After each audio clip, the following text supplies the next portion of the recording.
salle étant plus basse et plus courte, la grande cheminée suffisait pour chauffer le feu.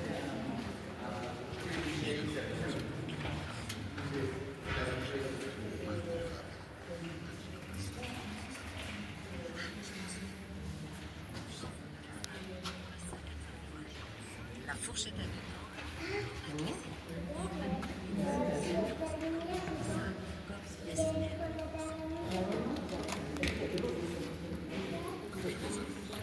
Professeur portait une parure fiancée du risque. Robe, contrat de laine gris, tout ça. Le reste du temps.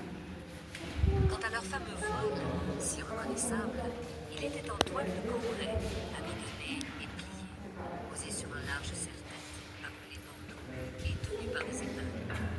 Il était caractéristique des coiffes des nobles dames de la fin du Moyen-Âge, soit la fin du XVe siècle. Mais il a perduré jusque dans les années 1960.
C'est l'ardoise de la Bourgogne. Regardez ça.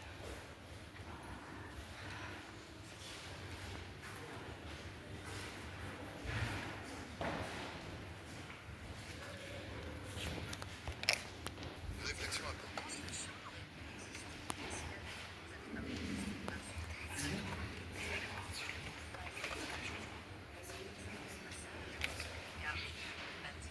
Cette vitrine, un peu d'histoire de la médecine vous est racontée à travers quelques objets. Commençons en haut à droite par la statue de Saint-Roch. Datant du XVIe siècle, elle figure un des 5 guérisseurs de la peste. Depuis le Moyen-Âge, en effet, Saint-Roch, comme Saint-Antoine et Saint-Sébastien, étaient des saints particulièrement populaires en raison de leur pouvoir d'intercession contre cette maladie. Il est représenté ici avec son chien, qui lui apportait la guérison, et montre sur sa cuisse un bumeau de peste. Devant lui, un plat assaini en état de la folie des satyres. Assaini, qui n'en sait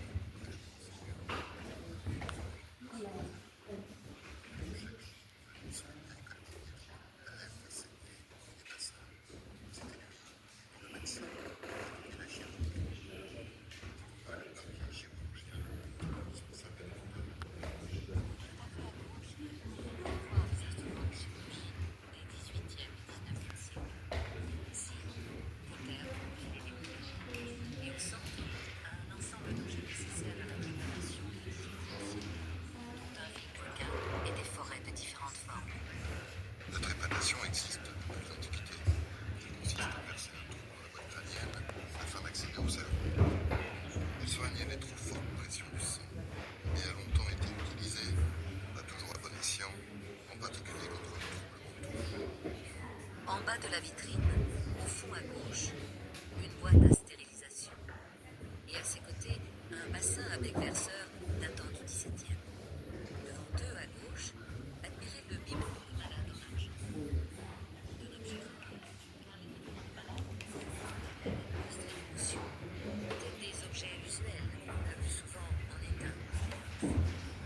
Celui-ci est d'autant plus précieux qu'il est gravé, daté du 1668, et possède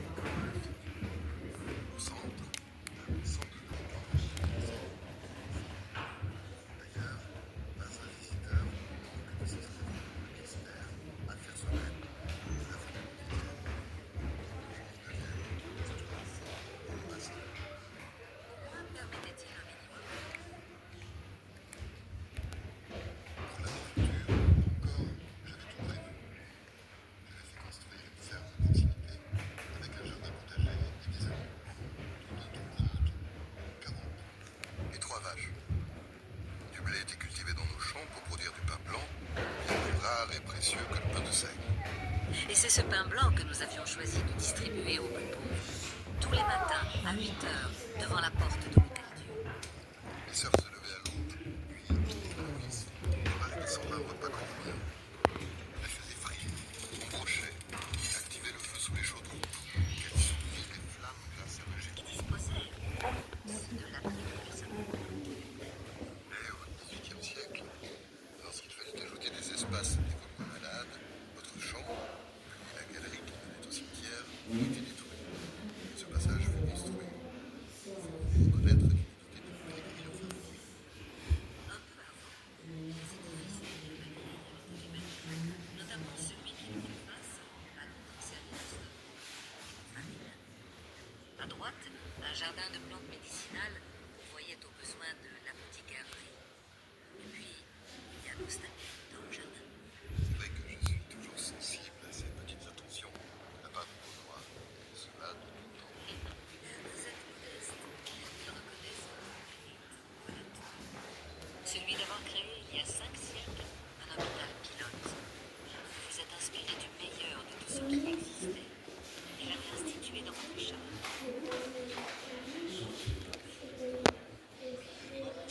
D'aloès à Sucotra, un gros de rhubarbe fine, excellent de gâteau. Se supplier un gros de safran oriental et un gros de zéodaire, les stimulant. Qu'est-ce donc? L'élixir de longue vie. Et celui-ci, de la graisse de mouton, 3 gros d'huile d'amande douce, 10 gouttes de précipité rouge au mercure. Voilà un traitement contre la syphilis.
Les plantes aromatiques, pratiquement.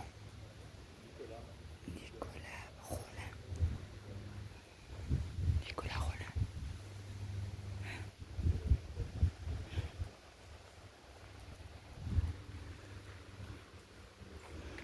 Et qui innove de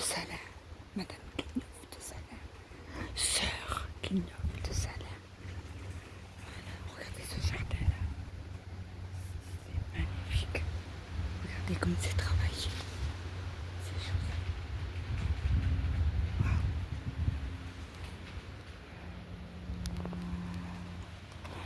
Et puis je vais vous faire voir le puits.